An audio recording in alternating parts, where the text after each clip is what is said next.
Alhamdulillah. Alhamdulillah nahmaduhu wa nasta'inuhu wa nastaghfiruh. Wa na'udzu billahi min shururi anfusina wa min sayyiati a'malina. Man yahdihillahu fala mudilla lahu wa man yudlilhu fala hadiya lahu. Ashhadu an la ilaha illallah wahdahu la syarika lahu wa ashhadu anna Muhammadan abduhu wa rasuluh basyiran wa nadhiran baina yaday sa'ah ballagha ar-risalata wa adda al-amanata wa nasaha al-ummah wa jahada fillahi haqqa jihadi.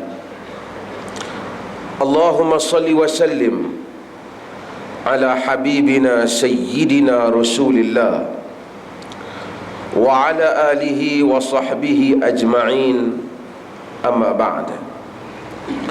Faya ayyuhal ikhwatul mu'minun, usikum wa nafsi bitaqwallah.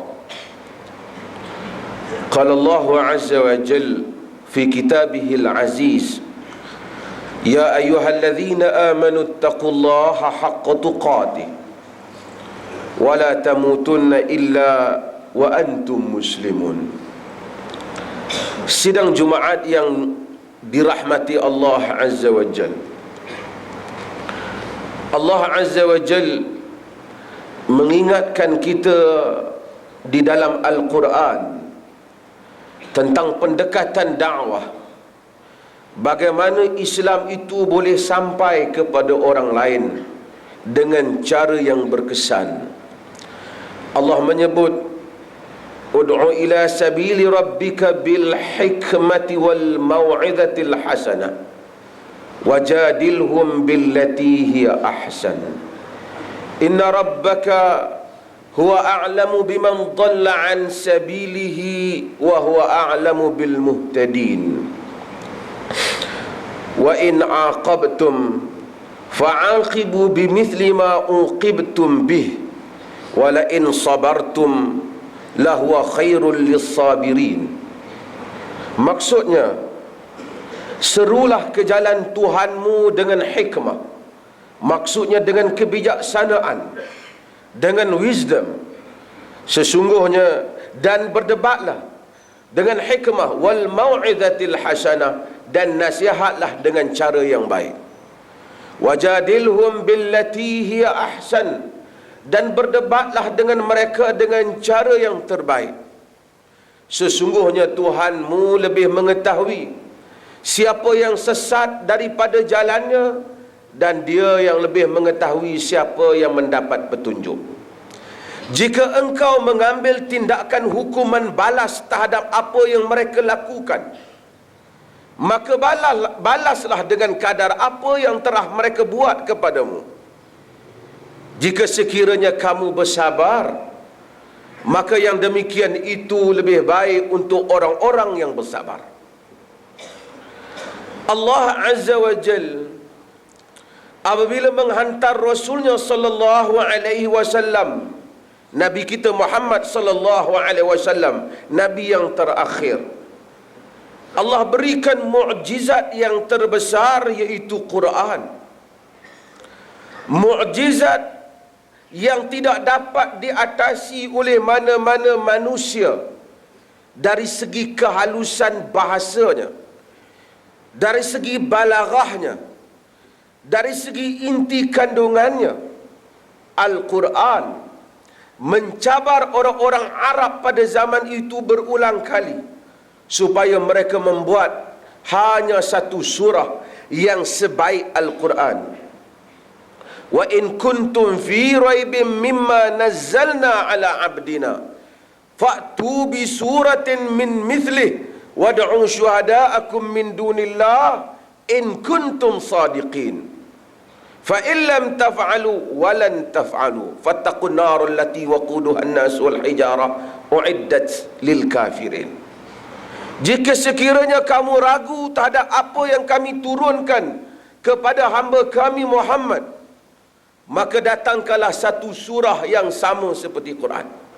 Satu surah Sependek-pendek surah ialah seperti Inna a'tainakal kautsar. Satu surah seperti Al-Quran. Dan panggillah sekutu-sekutu kamu selain daripada Allah jika kamu orang yang benar. Jika kamu tidak boleh melakukannya dan kamu memang tidak akan dapat melakukannya, takutlah kamu akan neraka. Sesungguhnya bahan api neraka itu adalah manusia dan batu yang disediakan untuk orang-orang yang kafir. Mukjizat kehalusan Al-Quran dapat dirasai oleh kufar Quraisy kerana mereka pakar dalam bahasa Arab. Kemudian orang-orang yang tahu, yang mengkaji bahasa dapat merasai nikmat mukjizat Quran. Namun apabila Islam itu disebarkan di negara-negara pada umat yang tidak mengetahui bahasa Arab, mereka tidak dapat melihat mukjizat Al-Quran di sudut bahasanya. Mungkin orang boleh bercerita tentang keindahan Al-Quran dari segi susunan irama dan bahasa, tetapi itu hanya cerita yang tidak dapat dirasai oleh umat-umat selain Arab, bahkan oleh umat Arab sendiri yang sebahagian mereka sudah mula pudar dengan kehalusan dan ketinggian bahasa. Apalagi mukjizat yang tinggal untuk membolehkan manusia itu merasai kehebatan Islam. Apalagi mukjizat yang tinggal untuk membolehkan manusia merasakan ini adalah agama yang benar, yang menyentuh sanubari perasaan insani apabila ia berbicara kepada manusia. Quran hanya tinggal terjemahan di hadapan kaum-kaum dan bangsa-bangsa selain Arab. Mukjizat yang tinggal ialah mukjizat kehalusan akhlak dan budi orang-orang Islam yang dididik oleh Al-Quran. Maka kita dapati kaum-kaum selain Arab menganut Islam walaupun mereka tidak dapat memahami bahasa Arab, disebabkan kerana melihat kehalusan budi para pendakwah, tentera Islam, para duat, wakil-wakil Islam yang pergi ke negara-negara mereka. Inilah mukjizat yang tinggal di hadapan kaum Ajam, kaum yang tidak bercakap Arab. Inilah mukjizat yang ada hasil daripada didikan Al-Quran. Apabila orang Islam kehilangan juga mukjizat akhlak yang baik di dalam dakwah dan tutur kata dakwah, di dalam budi dan akhlak yang dipamerkan kepada orang bukan Islam, maka Islam tidak dapat berkembang. Tidak mereka memahami bahasa Arab, tidak dapat mereka melihat kesan Al-Quran terhadap kehidupan orang yang beriman dengan Quran yang agung itu. Nabi SAW,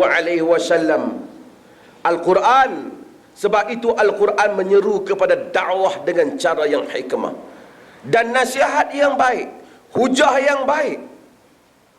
Sebab itu Nabi SAW mempamerkannya dan menegaskan tentang tujuan kedatangan baginda dalam hadis yang selalu kita baca, innama bu'istu liutammima makarimal akhlaq. Aku dibangkitkan untuk menyempurnakan akhlak yang makarim, akhlak yang mulia. Inna min ahabbikum ilayya wa aqrabikum minni majlisan yaumal qiyamah ahasinukum akhlaqa. Dalam riwayat Al-Imam At-Tirmidzi, sesungguhnya orang yang paling aku sayang, antara yang paling aku sayang dan dekat kedudukannya dengan aku pada hari kiamat ialah mereka yang baik akhlaknya. Nabi mempamerkan akhlak yang baik ini. Sidang Jumaat yang mulia, sebahagian daripada manusia yang ada pada zaman Nabi, mereka tampil memerangi Nabi. Mereka terbunuh dengan pedang Islam di dalam peperangan Badar, Uhud dan seumpamanya. Bapa-bapa mereka dibunuh kerana tampil memerangi, datang ke dalam medan perang. Anak-anak mereka menganut Islam. Di kalangan orang Islam, apabila mereka bercakap, kadang-kadang mereka mengutuk beberapa orang yang telah mati kerana menentang Islam. Anak-anak mereka yang menganut Islam mendengar perkataan ini. Secara logiknya berhak mereka dikutuk kerana mereka tampil memerangi agama dan mereka mati dalam medan perang. Tapi Nabi SAW menyebut, la tasubbul amwat fa inna sabbal amwat yu'dhil ahya. Jangan dimaki orang yang mati, kerana mencerca orang yang mati itu menyakitkan hati orang yang hidup. Demikian halusnya hati budi, hatta dengan musuh, hatta Yahudi. Apabila Yahudi mayatnya dibawa lalu di hadapan baginda Nabi SAW, Nabi bangun dan orang memberitahu kepada Nabi, innahu Yahudi, itu adalah jenazah Yahudi wahai Rasulullah. Nabi kata, alaysat nafsan, tidakkah dia juga adalah nyawa? Mayat Yahudi yang sebahagian kita jika lalu mayat bukan Islam, kita rasa tak ada penghormatan, bahkan kita rasa sial. Tetapi Nabi bangun untuk menghormati kemanusiaan, kehalusan budi dan akhlak. Baginda menyebut, man zalama muahidan aw intaqasahu aw kallafahu syai'an fawqa taqatihi aw akhadha minhu syai'an min ghairi tibi nafs fa ana hajijuhu yaumal qiyamah. Sesiapa yang menzalimi non muslim warga negara bukan Islam, ataupun mengurangkan haknya, ataupun membebankannya dengan satu bebanan yang tak mampu ditanggung olehnya, atau ambil hartanya dengan cara yang tidak dipersetujui olehnya, aku akan menjadi orang yang berhujah bagi pihaknya pada hari kiamat kelak. Pada zaman manusia belum tahu makna toleransi agama, Islam telah memberikan peruntukan ini. Akhlak yang terpuji ini telah diperlihatkan oleh umat Islam, sehingga apabila Sayyidina Umar bin Khattab radhiyallahu anhu melihat seorang tua yang meminta sedekah, dan Umar bertanya, mengapa engkau minta sedekah? Dia bukan Muslim. Dia kata, aku minta sedekah kerana aku sudah tidak ada harta. Umar kata, bukan satu akhlak yang satu keinsafan jika masa dia muda kita mengambil cukai kepadanya sebagai warga negara, apabila dia tua kita membiarkan dia meminta daripada orang lain, lalu diperintahkan baitul mal kaum muslimin untuk membiayai seorang kafir sehingga akhir hayatnya. Inilah Islam, inilah kehalusan budi, inilah Islam yang telah masuk ke dalam negara Cina tanpa mengubah orang Cina memakai jubah, tanpa mengubah masjidnya untuk berkubah, tetapi telah menjadikan mereka Muslim secara akidah.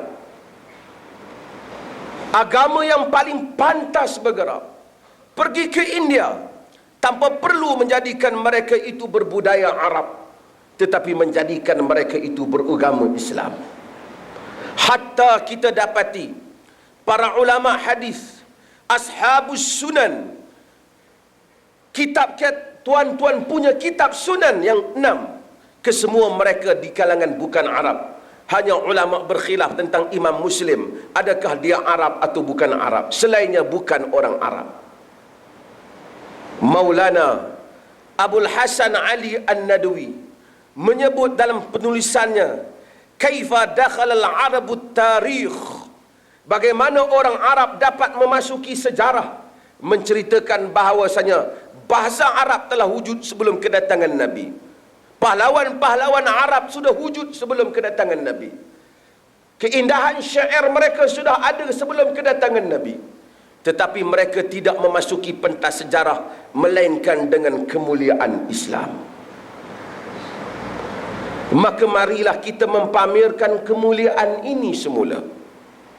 Orang Islam yang disebut oleh Al-Quran, wa kadzalika ja'alnakum ummatan wasata litakunu syuhada'a 'alan nas. Demikian itu kami jadikan kamu umat wasat, umat pertengahan, supaya menjadi contoh teladan, menjadi iktibar, menjadi ukuran kepada orang lain, supaya kamu menjadi saksi kepada umat manusia. Umat ini tidak muncul lagi. Umat ini tidak muncul untuk menjadi contoh. Maka jangan kita tanya mengapa bukan Islam keliru dengan Islam. Orang Islam sendiri keliru. Jangan kita tanya mengapa bukan Islam tidak puas hati dengan Islam. Kita yang memberikan gambaran yang buruk. Jangan kita bincang untuk melaksanakan Islam sebelum kita menjelmakan Islam sebagai ajaran yang menjadi pilihan manusia. Kerana Nabi melaksanakan Islam apabila didapati manusia telah akur tentang keindahannya. Sedangkan kita gagal mempamerkan contoh teladan yang baik. Ketika baginda sallallahu alaihi wasallam memotong tangan pencuri, dan demikian Umar dan Abu Bakar melakukannya, mereka itu hidup dalam keadaan yang sangat sederhana. Ada tampung di antara bahu kiri dan kanan mereka, dan tidak ada siapa boleh menyatakan mereka melaksanakan hukum dengan kepentingan mereka. Tetapi apabila umat Islam hidup di kalangan orang-orang besar boleh melakukan apa saja, tidak boleh dipersoalkan. Bahkan dalam sebahagian masyarakat ada kelompok jika dipersoalkan dianggap derhaka dan salah. Lalu kita berbicara tentang pelaksanaan Islam yang kelihatannya akan tidak adil, hanya akan menghukum manusia bawahan dan membiarkan orang atasan. Nabi SAW membawa Islam yang adil. Ketika Islam sampai ke Samarkand pada zaman Umar bin Abdul Aziz, golongan bukan Islam membantah Umar bin Abdul Aziz. Kerana setelah Islam masuk, mereka mula mengetahui satu perkara, bahawa Islam tidak boleh menakluk sesuatu wilayah melainkan setelah diberikan rundingan dakwah dan nasihat, surat menyurat. Maka surat menyurat dakwah seruan kepada Islam tidak berlaku. Mereka membantah kepada Umar bin Abdul Aziz. Umar bin Abdul Aziz menghantar surat supaya dibicarakan tentera Islam di Samarkand. Lalu didapati memang tentera Islam tidak mengikut peraturan. Setelah tentera Islam menguasai Samarkand, Qadi Islam memutuskan tentera Islam bersalah. Mereka mesti keluar semua sekali daripada Samarkand. Dan mereka keluar kesemuanya. Mengejutkan bukan Islam, hanya sekeping surat, golongan Islam dibicarakan oleh Qadi Islam dan dihukum untuk keluar daripada bumi yang telah mereka kuasai. Mereka keluar. Umat Islam Samarkand heran. Dan kemudian barulah mereka menghantar surat, melakukan prosedur biasa dan masuk semula ke Samarkand. Kali ini mereka masuk, orang Samarkand bukan membayar jizyah, tetapi menyebut la ilaha illallah Muhammadar Rasulullah. Inilah Islam. Inilah Islam di dalam sejarahnya. Inilah Islam yang kita semua telah kehilangan keindahannya. Masalah yang terbesar di dalam semua masyarakat yang dikuasai oleh orang Islam di kalangan orang Islam. Kemiskinan dan pengangguran di kalangan orang Islam. Dadah dan seumpamanya di kalangan orang Islam. Keciciran pendidikan di kalangan orang Islam. Vandalisme dan seumpamanya di kalangan orang Islam. Tiba-tiba kita hendak memberitahu kepada bukan Islam, Islam is a way of life. Islam adalah cara hidup. Mereka tidak mempercayai. Islam benar, kamu lihatlah mukjizat Quran. Mereka tidak dapat memahaminya. Mereka hanya akan melihat keindahan Islam melalui keindahan akhlak dan contoh teladan daripada kita. Barakallahu li wa lakum fil Qur'anil azim wa nafa'ani wa iyyakum bil ayati wa dzikril hakim. Alhamdulillah. Alhamdulillahilladzi arsala rasulahu bil huda wa dinil haqq liyudhhirahu 'ala ad-dini kullihi walau karihal kafirun. Asyhadu an la ilaha illallah wahdahu la syarika lah wa asyhadu anna Muhammadan 'abduhu wa rasuluh. Allahumma salli wa sallim ala habibina sayyidina Rasulillah wa ala alihi wa sahbihi ajma'in. Amma ba'd. Usikum wa nafsi bi taqwallah wa tazawwadu fa inna khairaz zadi taqwa. Sidang Jumaat yang dirahmati Allah, secara kebetulan saya baru pulang daripada Gaza beberapa hari yang lepas dan melihat nasib umat Islam 2 juta pada bumi yang lebih sempit daripada bumi Perlis, hidup dalam keadaan yang begitu padat, ditekan oleh rejim Israel. Ramai di kalangan mereka yang ditawan, dimasukkan ke dalam penjara puluhan tahun, dan keluarga mereka menangis menanti hari yang kemungkinan tidak menjelang. Umat Islam dibunuh. Serangan di Gaza seperti mana yang kita tahu telah meragut banyak nyawa orang Islam. Malangnya, negeri yang berjiran dengan orang Islam, berjiran dengan Mesir, berjiran dengan Jordan, berdekatan dengan Syria, negara Arab yang berada di keliling Palestin, tidak dapat menghulurkan bantuan kepada sesama Muslim. Inilah Islam yang sangat memalukan, umat Islam yang sangat memalukan. Inilah umat Islam yang kehilangan ukhuwah Islamiyah, persaudaraan Islam. Quran menyebut, wa ma lakum la tuqatiluna fi sabilillah wal mustad'afina minar rijali wan nisa'i wal wildan yaquluna rabbana akhrijna min hadhihi al qaryati zalimu ahluha waj'al lana min ladunka waliyya waj'al lana min ladunka nasira. Mengapa kamu tidak berperang pada jalan Allah, sedangkan orang-orang yang ditindas di kalangan lelaki, perempuan dan kanak-kanak menyatakan, wahai Tuhan kami, keluarlah kami dari negeri yang penduduknya berlaku zalim kepada kami. Jadikan untuk kami di sisimu penolong, dan jadikanlah untuk kami di sisimu pelindung. Para ulama tafsir, Al-Imam Qurtubi dan sebelum itu Al-Jassas, dan semua mereka menyebut bahawasanya jika ada bumi Islam yang ditawan, yang diserang oleh musuh, maka hendaklah berlaku nafrul am, hendak berlaku tanfirul am, dikerahkan tenaga untuk semua umat itu keluar berperang bagi mempertahankan tanah air yang tidak boleh dipertahankan melainkan dengan peperangan ke semua warga yang ada, lelaki dan perempuan. Kanak-kanak dikecualikan, tetapi lelaki, perempuan, siapa saja yang mampu, mereka boleh keluar untuk berperang. Tidak perlu lagi meminta izin kaum keluarga. Ia bukan fardu kifayah, ia fardu ain. Apabila semua mereka diserang dan tidak dapat dipertahan, jika tak mampu, negara berjiran hendaklah menolongnya. Jika tak mampu, semua umat Islam kena tolong. Inilah nasib umat Islam Palestin. Tidak ada siapa yang berani menolong mereka. Ada orang menghantar bantuan, alhamdulillah, makanan dan seumpamanya. Orang tak berani melakukan, walaupun hak persaudaraan telah Allah fardukan.